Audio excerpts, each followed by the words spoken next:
Петропавлдық ботаникалық бақ осы уақытқа дейін Қызылжар оранжереясы кәсіпорнының иелігінде болған. Облыс әкімінің бастамасымен тропикалық өсімдіктердің тәлімбағын бәсекеге қабілетті ортаға тапсыру шешім шығарылды. Нәтижесінде бақ жастарын мектебінің қарамағына тапсырылды. Бұл шешім тың ошақтың басшылығына қаяу түсіргендей болды. Рязаповтар әулетінің сөзінше бақ өзінің сипаттамасына сәйкес білім саласына қатысы жоқ. Дейік тұрғанмен бұл жерде болашақ биологтар өздерінің білімдерін шыңдауға мүмкіндік алып отыр. Айта кеткен жөн, жоспарда нысанды күрделі жөндеуден өткізіп, айналасын абаттандыру. Әзірге бұл болашақта ғана. Совместно с группой архитекторов. Қазіргі уақытта бақты қалыпқа келтіру мақсатында эскиздер әзірленуде. Тиісті жоба дайын болған соң қалалық қоғамдық және құрылыс кеңесінде шешім қабылданады. Рязапов мырза да өз пікірін білдіріп, тиісті қаулы шығаруға атсалысады. Өсімдіктерді алып тастау, ағаштарды кесу сынды жұмыстар болмайды.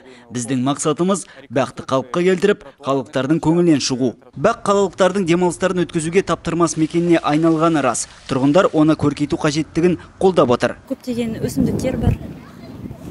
Мен естігем сол жақта әдемі деп, өзім барып көрген жоқпын. Енді адамдарға қызық қой, балаларға да қызық. Сондықтан болуға тиіс, жөндеу керек деп ойлаймын. Онсыз болмайды, бақсыз. Бәріміз сонда қыдырамыз. Балаларымыз бар, немереміз бар әсіресе. Жоспарда нысанды қалыпқа келтіріп қана қоймай, архитектуралық кейпін жақсарту, сондай-ақ жөндеу жұмыстарына жарықпен қамту және тұрғындарға арналған жүргінші жолдарын жасау бар.